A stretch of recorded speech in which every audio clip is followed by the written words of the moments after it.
Hey family, I want to tell you about a new book written by John Almo and Patty Almo. It's called Introduction to Twi for American Diasporas. Now, the book is going to focus on helping you learn the Akan language, culture, and Ghana as a country. It's also a guide through Ghana's most widely spoken language. Now, the book is supposed to help develop your awareness of social customs, cultural practices, by combining historical, cultural, and social context with language, training, and grammar. This is the book that you want to pick up before you start heading for your first trip to Ghana. Pick up Introduction to Twi for American Diasporas today. South African women could, in the near future, be allowed to marry more than one man. I am Wongel Zelalem bringing you the story. Welcome back to the African Diaspora News channel. Please like this video, subscribe to our channel to get more content. So today I bring to you a story from South Africa. There has been a proposal, and that proposal in that document, I believe it's a 67-page document. It is about marriage and a relationship and family affairs. So what they are proposing is for women to have the right to marry as many men as they would like, because men have the right, and polygamy is allowed, but polyandry is not allowed in South Africa. So what they're saying is men are allowed, to marry as many wives as they would like. Now it's time for women to have the right to do the same thing. So this proposal doesn't only include, women's right. It includes other, cases as well, gender neutral marriage and all the things that as of now are not maybe allowed, but I believe South Africa allows that. But in this case, I believe what they're asking for is if that woman wants to marry 3 other women, she's also allowed to. I guess that's what they mean by gender neutral. So okay, first we can talk about what I think personally.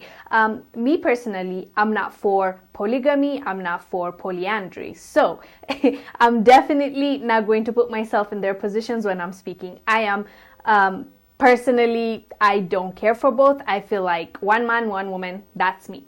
But since the South African government allows men to marry as many women that they would like, I don't feel like they should have double standards. If you are okay with a man marrying 5 wives, you should be okay with the woman marrying 5 men. Like what? For me, it's like if you were saying no to, you can't have more than 1 wife, I'll get that. Like if that government is saying the only marriage that we will accept and we will say this is going to be a legal union is 1 man, 1 woman, okay. That's fair enough. But if you're allowing a man to exercise these rights and you're not allowing the woman to exercise the same rights, I feel like that's hypocritical, in my opinion. So that's my thing with this, and that's why I'm like, okay, go propose away. Go take up your case, because at the end of the day, there should not be double standards under the government. All of us should be seen equal, right? All of us should have the same right, right? That is why I'm saying if you allow one thing, you can't say no to the other. There are things like culturally in Africa, because one of the traditional elders, when this was proposed, why they said no is they said this is not an African culture. You're bringing this up from another place. But my thing is, if it's not an African culture, why do you have the men, why do you allow the men to marry all those women, right? There are African countries, yes, to back that statement up, there are actually, in fact, African countries that will not allow polygamy. So for them, I respect it more, because they're like, generally, no, that's not our tradition, that's not how we roll, so that's not going to happen. No man is going to marry 5 women, and no woman is going to marry 5 men. So that's fair enough for me, whether you like it or not. That government is being fair, I would say. And other cultures, like African cultures, yes, I agree with the traditional leaders that said no to this. I get it. Traditionally, we're not like that. In other African countries, for example, I think South Africa, I don't know if it's in every, state, but I do believe they allow, same-sex marriage. But other African countries don't. So if we're talking about culture, if you've already tweaked something there, yes, I feel like they will ask you for more. You get what I'm trying to say? What I'm trying to explain is you can't have double standards. If you're going to be against something, you have to be against it totally. If you're going to allow a person to marry another person, like same sex, if it's a woman, you're like, okay, women, I will allow because I think it's cute.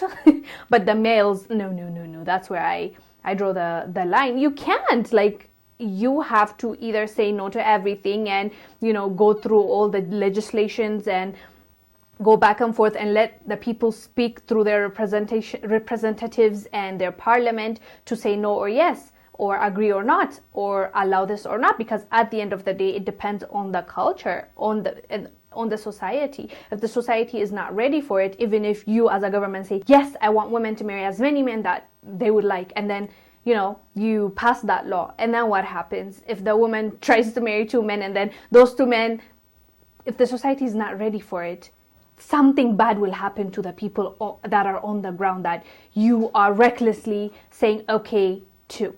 What I'm saying is, whatever law, whatever constitution is there, it should reflect the people, the culture, the society that they are supposed to govern. We can't take everything from the Western world. We can't take everything from the Chinese government. We can't. There are some things, yes, that you can be influenced to do, and you can think, okay, this is working for them, it can work for me, but you can't copy paste it. And we've seen that a lot of times. Nobody is superior than the other. So I get why the traditional leaders are saying that, but why I'm not thrilled about them is because they're okay. It said in this article, they're the same people that actually support polygamy when it comes to men dating many women or marrying many women. So that's the part I'm like, really, you have no problem with the man doing that, but you have a problem when it's the woman. So that's the thing for me. That's the double standards that I'm just like not with it.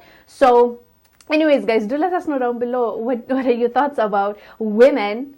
Maybe, who knows, if this is passed and the parliament agrees on it, women might be allowed to marry more than one man. What are your thoughts on this? Tell us down below. I am Wongel Zelalem bringing you the story. I will see you on the next one. Bye.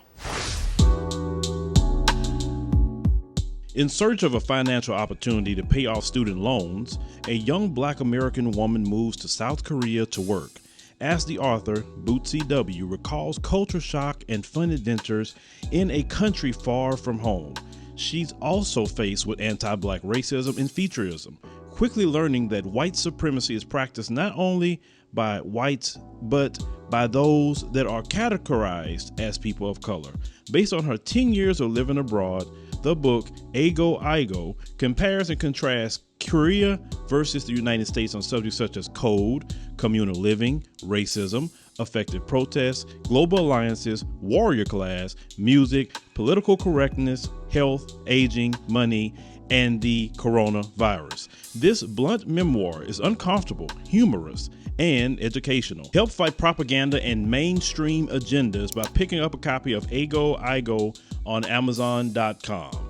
Thank you for watching. Make sure to subscribe to our YouTube channel and download the African Diaspora News Channel app, now available on Google Play and the Apple App Store.